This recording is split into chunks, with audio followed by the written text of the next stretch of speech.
This is the formerly Sunoco Refinery, now PES Refinery, Philadelphia Energy Solutions in Philadelphia, Pennsylvania. Wow, look at this place. I never imagined, like, how did I end up here?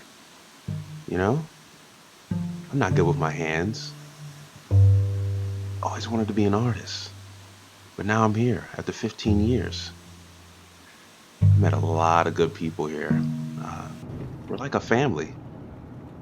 Here's the refinery wave. And he didn't wave back. It's like 1,000 of us in here, but somehow I know everyone here, either by name or by face. I'm here more than I am at home. A lot of Thanksgivings, spent a lot of Christmases together, a lot of holidays. And I work mostly the night shift, or the graveyard shift as we call it. And it's brutal, but man, this feels like home. This place gave me a sense of self-worth and dignity, especially around my Ivy League friends. I'm making more than they are. The old heads would tell you, you're guaranteed 30 to 40 years. Like, you're good, you're in big oil. Oh, don't worry about it. Stop being cheap. Don't worry about it, man. You're in big oil. You know, you can get anything you want here. This place, I loved it here, but this place did always scare me. And I always wondered what would happen here if something went wrong. All the headaches, all the days off where I just couldn't sleep. I knew, I had a feeling that something would happen here. Never would I imagine that what happened on June 21st would happen.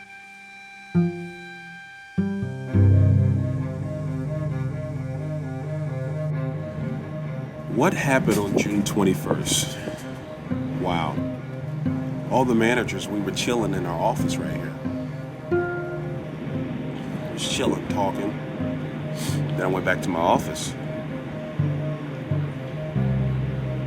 And all of a sudden, I hear from down the hall, Rich say, "Oh, oh, and you don't want to hear that in here. They teach you here. To hear another seasoned foreman say, oh, to react that way, I knew it was bad. I hear over the radio, reports of a fire at 433. Now, let me break that down. Fire, I'm like, okay, I'm a manager. I have to respond to that. So my adrenaline's already pumping. Then he said 433. That's our acid unit. 433 is the boogeyman. That's acid. That acid can go down to your skin and can cause blindness and death at high levels. So I'm like, oh no.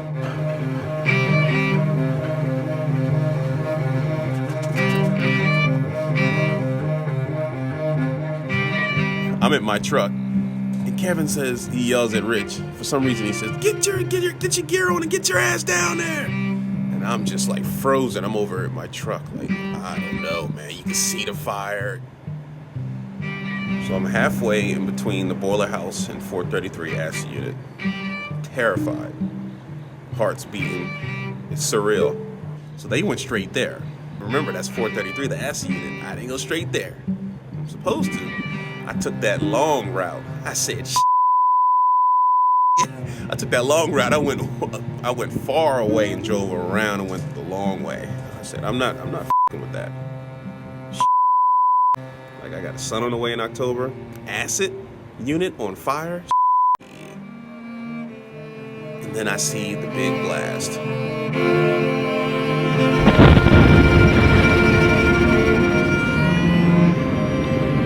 Bro, what the I can feel the No, I can feel it. Bro, I can feel that.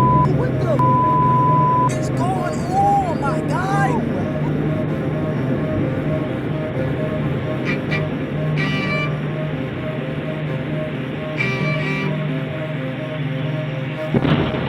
Holy .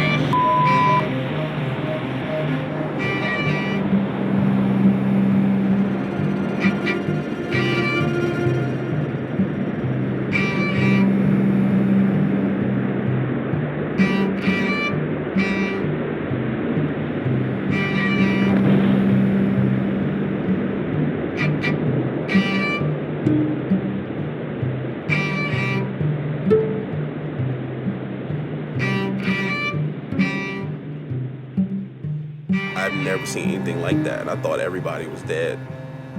Rich, Jared, Kevin. I actually said to myself, I thought to myself, this is how I'm going to die. This is how I'm going to die. My father-in-law called me because he's up early. He watched the news early, and he called me. I couldn't answer. So I texted him back. I didn't even call my wife. I couldn't think. I texted him back. I said, call Kristen. Tell her I'm okay for now. Tell her I'm okay. I don't know how we survived that. I just don't know. I don't know. It still haunts me. We got so lucky.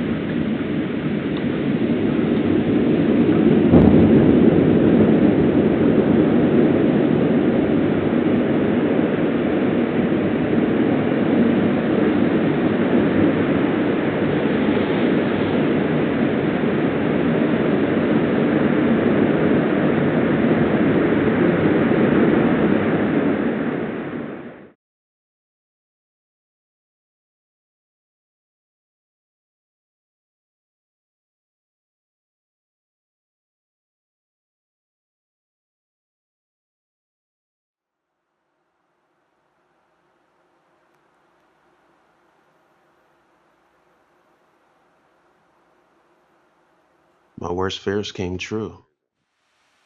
Look at this devastation. It's just incomprehensible. It's worse than what I imagined. There was like a dark mood in this place. Like nobody would talk to each other. You would see people staring off into space, zoned out.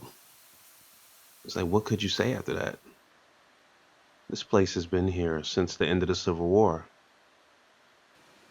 A lot of people inside were still holding on to the small chance that we will rebuild with the insurance money, that the top executives would do the right thing, rebuild and bring this place back.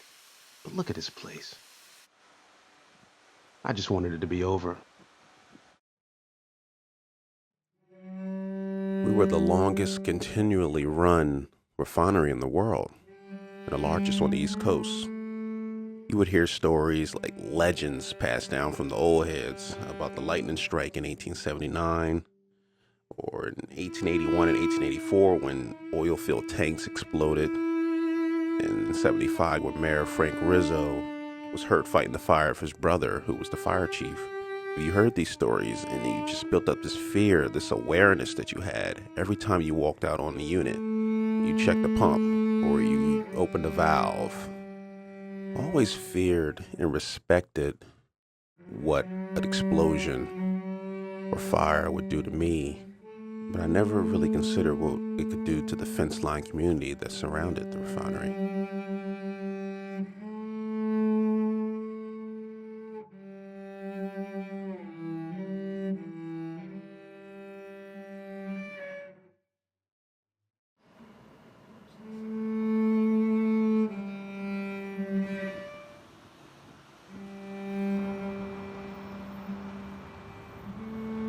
So Larry, what are you gonna do after this? I'm gonna retire. What the you think I'm gonna do back there? I'm going to home. I quit. You quit? I'm done. I've had enough. Years served. My time in the penitentiary is up. I'm paroling myself. How you feeling? Stressed, trying to figure out how I'm gonna pay my bills. A lot of people are leaving. Have found other jobs already, but I really don't want to do the refining thing anymore, so it's just not for me anymore. It's been a sad couple of weeks. This place used to be a lot of fun. It's not fun anymore. It's a shame. What are you going to do? What do you miss most about this? I'm going to miss the people. I'm going to miss the people I work with. You. I'm going to miss you. It's been a good ride. It has been a really good ride. There's some assholes around here that I ain't gonna miss. But it's out of our hands. It's above our pay grade. That's it. I've been here for 20 years. FCCU operator, console lead operator. Grew up in South Jersey. Lived here my whole life. I guess I'm in different situations. I know I have a job lined up, but I'm gonna miss the people. You know, a lot of holidays, birthdays, births, deaths, marriages. We've been through it all. You know, listen to everybody on their rough days, and a lot of stories at 2 a.m. A lot of 2 a.m. Therapy sessions with your coworkers comes in handy. I'm just gonna miss that. All the people, all the relationships I made over the 20 years I've been here. I'm gonna miss that. It's a bunch of, you know, the big brothers. I'm big and little brothers I never asked for. They don't know that. He said you're from Trinidad. I was in the control room. That's right. Yeah, I was in the CCR. Yeah, I was there when it happened. And we ended up having to, you know, shut down startup operations, and we never came up again after that. Yeah, I'm jumpy now. Here, even though I was, you know, a decent ways away in an explosion-proof building, it was still pretty intense. Like, I can't imagine being there, you know. I'm jumpy, fireworks, doors slamming, and I was never like that. I was the person you couldn't scare. You know, now it's like everything. You just jump out of your skin. What will you miss most about this place?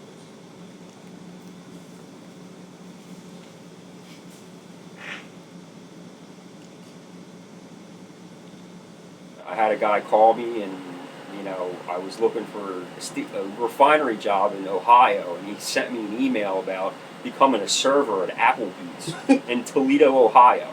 No. That's my resume says stationary engineer. It's not just me, and it's my wife's career, it's her parents. It's a lot. It's a lot to consider, and it gets real stressful. My wife wants to start having kids in the next couple months. Great, thanks, hon. Thanks for throwing that in there. Can we just continue practicing for a while and not do that? At least my crew, we were a tight-knit crew where we would all hang out. We spent a lot of time together. So these guys became, you would see them more than you would see your own family.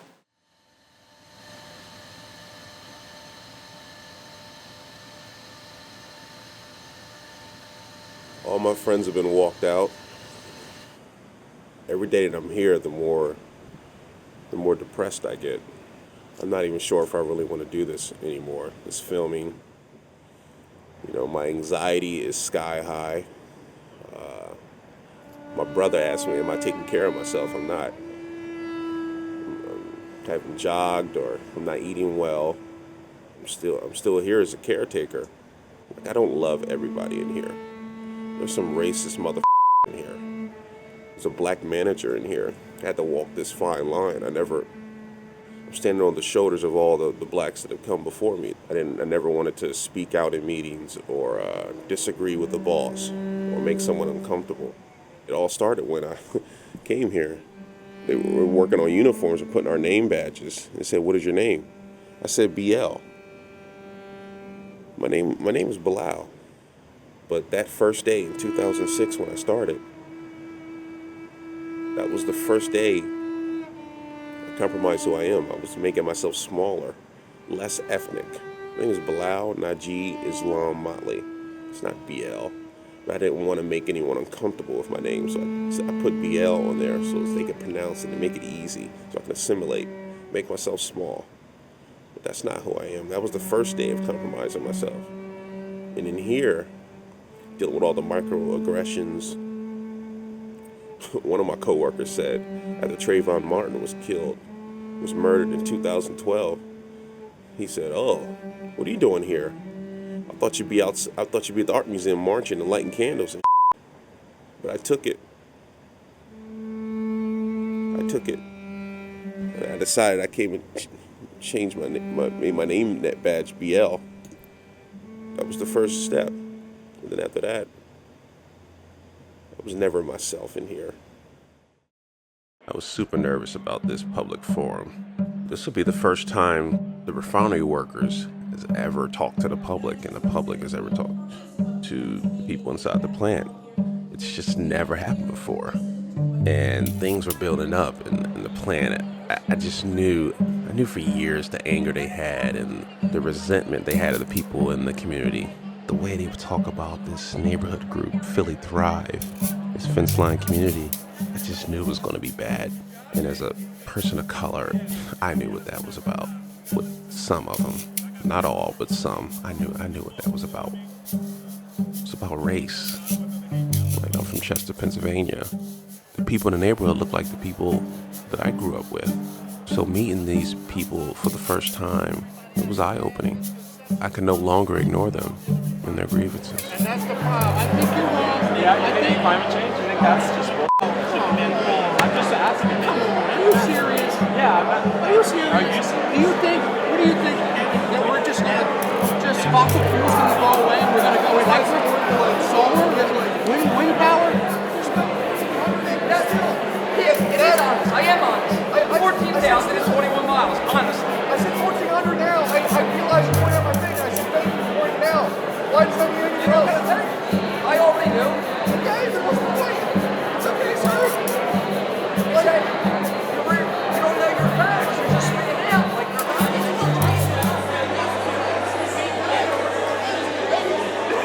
not. Let's please be respectful of the people who are going to be here recording their stories.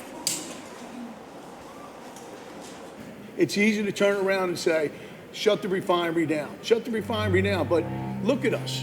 We're people too. We got families. And it's easy to say, oh, that's it. That's it. We don't care. Shut it down. You can't. You got to look at us. Maybe work something else out. But don't look at us and say, it's okay. They don't matter. Because we do matter. We believe that everyone has the right to breathe clean air. And the refinery over the years has indeed polluted the air.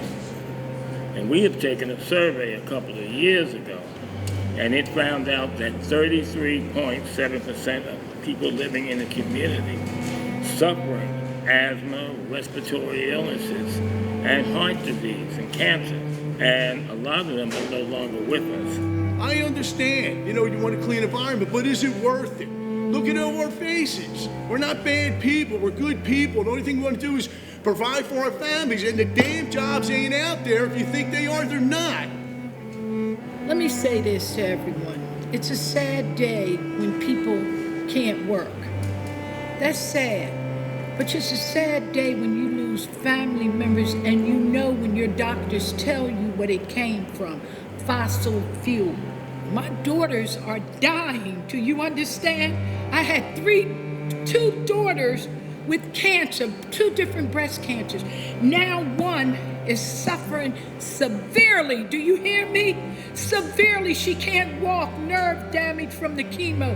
Yes, I talked with her doctors, top doctors at Penn. We talked about the fossil fuel and how it's killing people. It's an epidemic. I think everybody has that choice to live where they like to live or where they want to move or look for a house. And if people feel the way they feel about the refinery, maybe they shouldn't have chose to live around by the refinery. And it's a sad day when we pit each other against each other for something like this, life. Life is important. We're here to live. We're not against you guys for your jobs. And you won't feel it until it happens to your family. So saying that the refinery is bad and it's causing cancer, you had a choice where to live. I've lived here all my life. I've never moved and I don't want to move.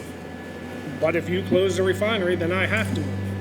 Philly Thrive is putting this city on notice. We will not allow this oil refinery to come back in the same shape that it was. All the bullshit with that it's the refinery causing everything is not true facts. Learn the facts. We will do whatever by whatever means necessary. I worked at the refinery the last 15 years. I was there that morning. It was a nightmare, right? And this city, this company, giving us no severance. They will never understand what we did for each other and what we did to save the community. And as I'm here today listening, people going back and forth, I realized something that we don't talk. Like we don't know the people in the community. Community people doesn't know what goes on inside. So I'm not gonna beat it to death. We just need to talk more. That's all. I'm not gonna go over the facts and things like that. So I'm just glad to be alive after that happened. And I love my brothers and sisters in the refinery. I respect the people in the community too. So that's all I got to say.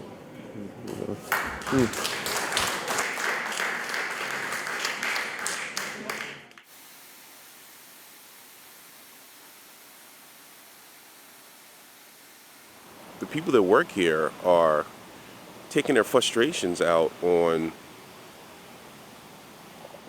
people in the neighborhood who complain about the smell. Like, why should they have to live next to a place like this? We have a forum on Facebook. Why would you talk about the people that don't want to deal with if they say they have asthma from this place, and their doctors are saying that. If they say cancer tends to be increased if you live near this area, we should believe them. We shouldn't dismiss them as someone said in this Facebook group, some ghetto group of people that just want to cash in and get some money and sue the company. I don't think anything's going to change. Everybody's in their own little camps. I think the future is f***ed. I do. They're just going to ignore the community and what they want. It came out that the executives paid themselves $4.5 million in bonuses, like the day of the fire, and maybe a few days afterwards. Then I found out this is normal during bankruptcies, that like this happens often. There's people out here struggling to get medical and things like that. They're having to move across the country. I've been in meetings with you guys after the fire. You acted like you cared about the people. You don't give a f***. You didn't care. Did you say anything about that bonus you got? Did you feel bad at all, you motherfucker? You. You. Asshole. All these motherfuckers. I can't wait to get out of here.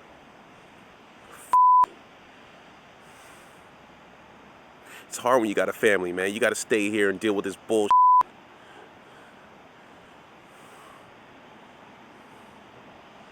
My friends like out of jobs and shit, and I'm still here. I should be happy. This place.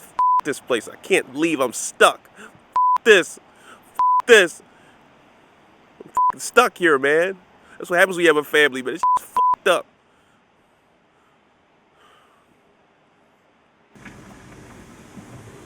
It's 4:33 over here. It's all fucked up. There's the rat drum right there. That's the drum that saved Philadelphia. That drum right there. Millions of people could have been dead if that operator, control board operator, didn't have the sense of mind to react when she did.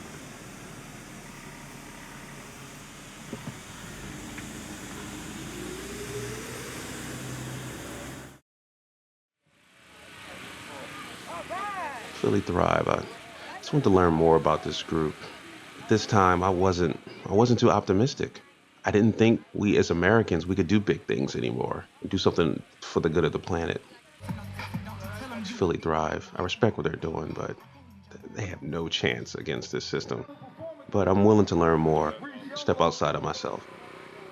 I was part of a group that in like 2014, 2015, when there were plans to expand the oil refinery and turn Philly into an energy hub, me and my friends were like, wow, this huge climate justice fight just landed on Philly's doorstep. So we started doing a bunch of research to figure out how do we oppose this energy hub plan, but we also started knocking on doors in South Philly, and that's where we started meeting some of the people that would become some of the first members of Philly Thrive. I know I cannot do this by myself. We have to have a growing base of leaders, and there's all kinds of challenges when it comes to supporting people in the leadership, because people, mostly all of us, have been told all of our lives in one way or another that we are stupid or we're small or we should be discouraged about making change. So there's a lot of barriers to people thinking of themselves as leaders and deciding to take up the mantle of this work, but I'm seeing people do it every day because they know it needs to be done, and when they see someone like myself just being out there getting after it, I think they're like, all right, she's serious, I guess I can try it. You go hard. People are connecting with each each other. And I think it's our humanness that's going to actually be able to prevail over the infrastructure that's been set up to just wipe out life on the planet. So if we just stay connected with each other, I think that power is really, really highly underestimated. So excited to see it just do its thing, because I believe in it. Right. Yeah. I did go to a Philly Thrive meeting. I wanted to understand. I wanted to see their viewpoint. I did. There's really no leader. You know, it's really interesting. You know, if you want to get up and speak, you speak. Because when there's a leader in like a cult of personality, you know, just things get weird after that. You know, they're just regular people, regular folk from the neighborhood. Should this refinery exist? I guess that's the question. That's the question we have to ask ourselves. I don't think it should exist near a populated neighborhood. It should be far away somewhere from neighborhoods and densely populated cities. It should be far, far away because we saw what can happen. I don't know what type of world my daughter's going to inherit, and my son Noah, that's coming in October. Then I think about the future, and when I'm long and gone, will my daughter be proud? My son be proud of me and what I did. Did I speak up? Was I brave? Was Daddy brave like the people that he talks about? Mahatma Gandhi, Malcolm X, Martin Luther King, Jackie Robinson. Was Daddy brave? Or did he just play it safe?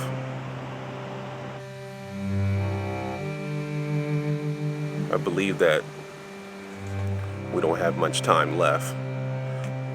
The political will isn't there. The world will soon be in a crisis. I know that what I do here at my job is a key factor of why the earth is in the condition that it's in. So if things are really bad, by the time you get older, I just want you to know what Daddy believes. I don't know if it could be fixed. It might be too late. I want you to know that that Daddy cared, and that I love you. They're letting my coworkers go every day. It's only about maybe less than 100 now. There's usually about 1,200, 1,100 people here. Man, I don't know. I keep getting rejected from these other jobs. I want to get out of here, but where can I find this money at anywhere else? This is the week of a climate strike. I guess it started today.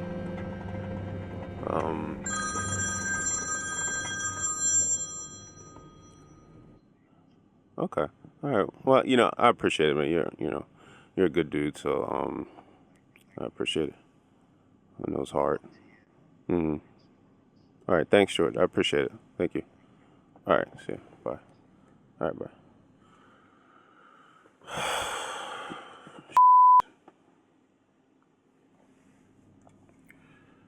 Well, I guess that's it. I was just celebrating. My boss just called me and said, today's Friday, September 20th. Sunday is my last day. I feel numb. It's just like surreal, you know? I was just about to start counting my blessings, but I guess the main thing is that I have my health, you know? I'm 38. My mom passed when she was 29. You know, I made it past that. But, wow. Life is crazy, man. Life is crazy.